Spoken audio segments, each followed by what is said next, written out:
कहा, रे भामनी, मैं तो प्यासा मरा। जैसे ही दरवाजे से आवाज लगाई कि भामनी मैं तो प्यासा मरा, और उनका ऊपर ऊपर था सज्जनों। जैसे ही पति की आवाज सुनते ही मूसल को छोड़ दिया और पति को जल पिलाने के लिए चली गई। जब पति को बैठाया, जल पिलाया, ठंडी ठंडी हवा करने लगी, भोजन लगाया, उनके बाद में उन्होंने आकर के दहन को कूटा।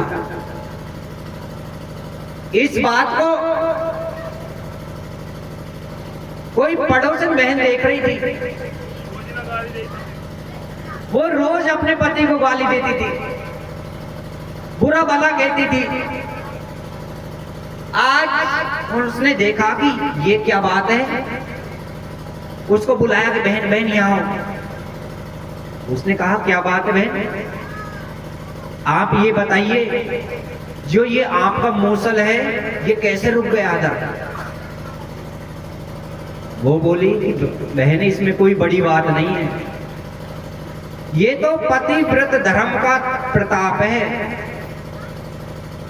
अगर पति की मन क्रम वचन से सेवा करेंगे तो ये तो मूसल है, तीनों लोग रुक रहे हैं इस पर, धर्म पर, ये कोई बड़ी बात नहीं। पड़ोसन ने सोची ये तो अच्छी चीज है, कल से मैं भी सेवा करूंगी पति की। पड़ोसन ने आके पति से कहा, अच्छे से बोली, प्राणनाथ आओ बैठो। पति ने सोचा आज तो किसी अच्छी स्त्री की सीख लग गई इसको, और बैठा कर बोली, कल से मैं आपकी सेवा करूंगी। अब पति को तो बेचारे को हाँ कहनी थी, उसने कहा हाँ कर लेना देवी। पत्नी बोली, आपने कहा कि कर लेना देवी, पर ये नहीं पूछा कैसे करोगी। पति बोला बताओ कैसे करोगी। पत्नी ने कहा आप सुबह सुबह खेतों पर चल जाना। पति बोला ठीक है, और मैं धान कूटूंगी घर पर, और मैं धान कूटूं तो तुम आना और दरवाजे से आवाज लगाना कि भामनी मैं तो प्यासा मरा। तुम आवाज दोगे, मैं आपको जल पिलाने के लिए आऊंगी। बेचारा चला गया, धान कूटने बैठ गई। बार बार अब यही देखें कब आएंगे पति, कब पानी पिलाऊंगा, यही इंतजार में। आया घूमता हुआ और दरवाजे पर आकर के जैसे ही पति ने उनको आवाज दी कि भामनी मैं तो प्यासा मरा, तो उनका मूसल उसने भी छोड़ दिया। वो भी देख रही है अगर रुकता है कि नहीं। मूसल तो रुका नहीं, सिर पर जोर से आकर फट देने हो गए, सर फूट गया। ऐसा मत करिए को एक दिन में धर्म पति मेरा तो धर्म में कर ले। सर फूट गई, पति जी भाग पड़े। पत्नी पीछे पीछे पानी का लोटा लेकर भागने लगी, रुको रुको सेवा करवा लो, सेवा करवा लो। पति हाथ जोड़कर बोले कि भाई मेरी होगी सेवा, मुझे नहीं करवानी सेवा। ऐसा नहीं, किसी के देखा देखी सेवा नहीं करनी चाहिए, करनी है अपने मन से करो। गहना कैसा पहनना चाहिए, जो 16 श्रृंगार करती हैं, बताया कटियो फटियो घूमर में कुछ नहीं है। कैसा श्रृंगार करना चाहिए, सोना चांदी का श्रृंगार से कुछ नहीं होगा।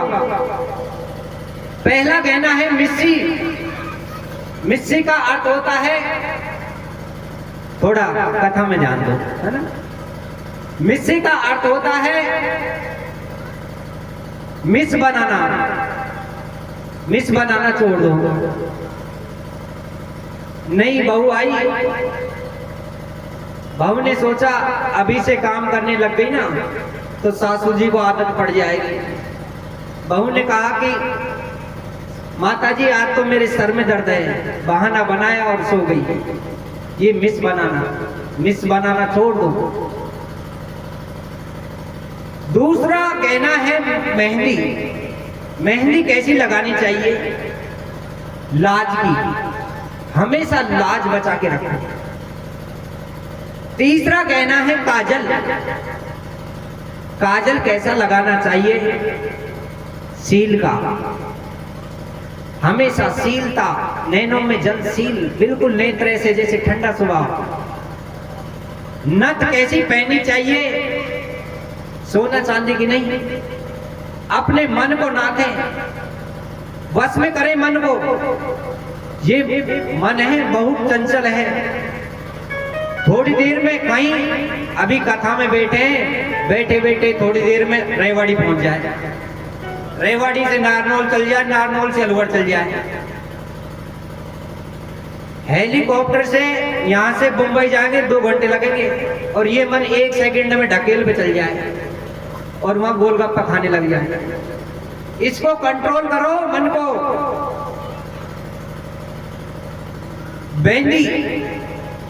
मेहंदी कैसी लगानी चाहिए? मेहंदी को कहते हैं बदी। बदी का अर्थ है बुराइयों को त्याग दें। एक कहना होता है टीका।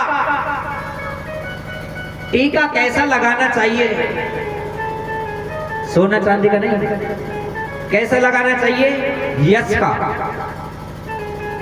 नाम ऊंचा करें, यश प्राप्त करें। एक टीका और होता है कलंक का, वो कभी छूटता ही नहीं है। जिनके कलंक का टीका लग गया वो कभी नहीं छूटता है। थोड़ी शांति धैर्य बनाए रखो, कथा में ध्यान रखो। एक कहना होता है कर्णफूल। कर्णफूल कैसा पहनना चाहिए? भगवान की कथा इन कानों से सुने, दूसरों की प्रशंसा सुने,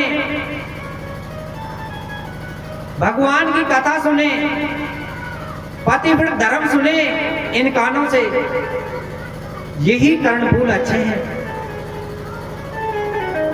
एक कहना होता है हंसली। हंसली जानते हो? गले में हंसली कैसी होनी चाहिए? सदा हंसमुख रहे। ऐसा नहीं पति तो बेचारे काम करके आ रहे हैं मजदूरी करके, शाम को आए और मुंह ऐसा बना लिया जैसे गुब्बारा, ढोल बना लेती हैं। सदा हंसमुख रहे। एक गहना होता है कड़े। कड़े कैसे पहनने चाहिए? कभी भी किसी से कड़ी बात नहीं करें, क्योंकि सजनों तलवार का घाव भर सकता है पर बोली का घाव कभी भी नहीं भर सकता। इसलिए हमेशा कड़वी बात नहीं करें। एक कहना होता है छल्ले। कभी भी किसी से छल नहीं करें। एक कहना होता है करगनी। करगनी कैसी पहने?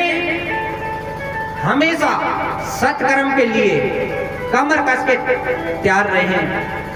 भागवत हो रही हो, कथा हो रही हो, उसमें सहयोग करें।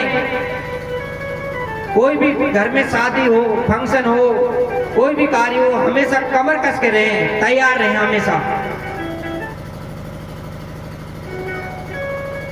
एक कहना होता है वंदनी। हमेशा बुजुर्गों की वंदना करें, भगवान की वंदना करें। एक कहना होता है पत्ती। पत्नी कहते हैं लाज। हमेशा परिवार की लाज बनाए रखें। पत मानी लाज, लाज बनाए रखें। एक कहना होता है मोहन माला। मोहन माला पहने तो कैसे पहने सज्जनों?